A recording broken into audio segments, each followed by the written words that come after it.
तुम्हा सर्वांना संक्रांतीच्या खूप खूप शुभेच्छा। संक्रांत म्हटलं तर तिळाचा स्नेह आला, तो आंघोळीच्या पाण्यामध्ये असू द्या किंवा स्वयंपाकामध्ये। मग आज भोगी होती, त्यामुळेच ना सगळ्या भाज्या मिक्स करून भाजी बनवायची होती, त्यालाच भोगीची भाजी असं आमच्याकडे म्हणतात। तुमच्याकडे काय म्हणता मला नक्की सांगा।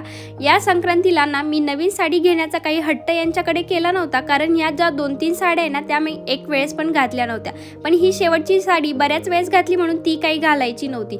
त्यानंतर ना मला नेलपेंट लावायची होती, पण त्याची कॅबच माझ्याकडून ओपन होत नव्हती। त्यानंतर ना मी आमचाच व्लॉग बघत बसले आणि नंतर आठवलं की तिळगुळ बनवायचं, म्हणून लगेच किचनमध्ये आले।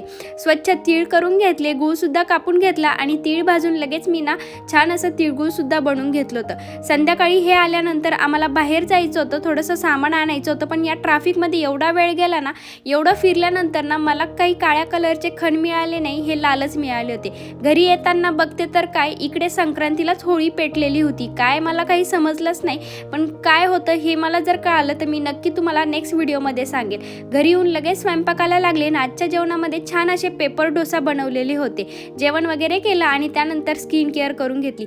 त्यानंतर लगेच बिग बॉस बघून मी माझा दिवस संपवला। Thanks for watching. भेटूया नेक्स्ट व्हिडिओमध्ये, तोपर्यंत बाय।